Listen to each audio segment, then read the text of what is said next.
This tiny fitness tracker comes with big promises for extraordinary battery life and super slim design, yet bunch of health tracking functions. Is Fitbit Inspire 3 among the best smart bands out there? Let's inspect.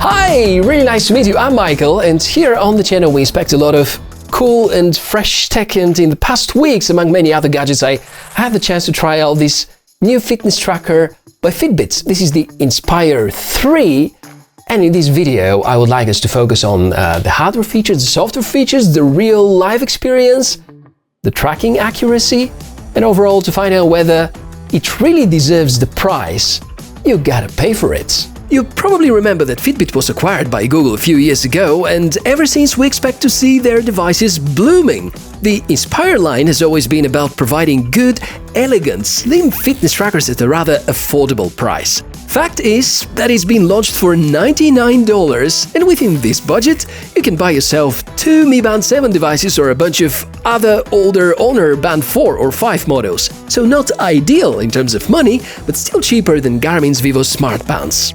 Unboxing has been a positive experience. Out of the 3 colors, I've picked the weird-looking yellow one because pink is not really my style, and black feels too boring since I've had already enough of this color with wearables. The most important set of instructions are shown next to the tracker, and this is extremely useful, especially if this is your first fitness tracker at all. I took out all of the accessories, like the charging dock. Inspire 3 arrives nicely wrapped, in style. Honestly, from all fitness trackers that I've tested in the past 2 years, this one might have very simple design, but I really liked the overall feeling and the look, and will easily say that in my opinion, this is the best looking fitness tracker of 2022.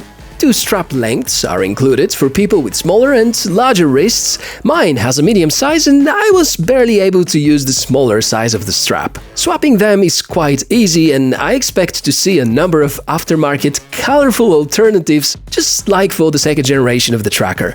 Usually, AliExpress and eBay are great places to source such at very attractive prices. You notice already the rather small display. There are 2 capacitive buttons on each side of the tracker, which can light up the screen or return you to the watch face. I think the main purpose of having 2 is to make the tracker equally comfortable for wearing on either of your hands. The stack with most tracking sensors is at the bottom area, which is in contact with your wrist, and as usual, tattoos may prevent some of them to accurately measure the stats. As for hardware, there's the 1.4-inch AMOLED display, battery with undisclosed capacity lasting for up to 10 days, bunch of sensors which can measure your heart rate, blood oxygen saturation, skin temperature, steps, sleep cycles, stress levels, and many more. Up to 20 tracked sports are available. There's 5 ATM waterproofness, Bluetooth 5.2 for connectivity, and the band is controlled by the Fitbit smartphone app. Most of these specs are fairly typical for 2022 fitness trackers. I would say no unpleasant surprises, which is a good thing, and in terms of build quality and design, I do believe this is the best of 2022. If you believe there's another fitness tracker with a shape that you like better than that, maybe you can comment down below and let me know which that tracker is. As for connectivity, unfortunately, we don't have a Wi-Fi module and we don't have GPS inbuilt, which is kind of expected, but Fitbit have something that they call connected GPS, means that with a Bluetooth connection, it's talking to your smartphone and it can borrow the GPS signal from it in order to make more detailed analysis. As for the tracking capabilities of the sensors, there are some very disturbing things I have discovered, but I think first it's better to take a look at the user interface. Navigating the Inspire 3 is slightly different than on the earlier models. There are now 2 haptic buttons on either side that you can pinch to turn on the screen or to return to the watch face from any menu. Swipe left and right to access workout tracking, the breathing exercises, the timers, the alarms, or the notifications. You can swipe up and down in order to get to the settings and your daily health overview, respectively. Navigation is easy, straightforward. Note that due to the small display, all the characters displayed look very tiny. This could be a problem for some people. Unlike other similar devices, the tap and hold on the watch face is not going to let you change it. But some of these watch faces are interactive, and you're still gonna be able to go through different kind of data by simply tapping, which is nice. I've actively used the Inspire 3 24/7 for exactly 1 week, with all the health tracking features on. This includes all-day heart rate monitoring, sleep tracking, SpO2 tracking, even temperature measurements. After 7 days, the battery was down to 29%, meaning that it consumes approximately 10% per day, and this is a rather good achievement without the always-on display option though. Based on the output from the smartphone app, the heart rate data looks good and accurate, so does sleep tracking and most of the SpO2 measurements. We know that measuring all of this data on the wrist is not ideal, but most 2022 fitness trackers can cope with this challenge. However, all of this can never be used as an excuse for the totally wrong steps counter.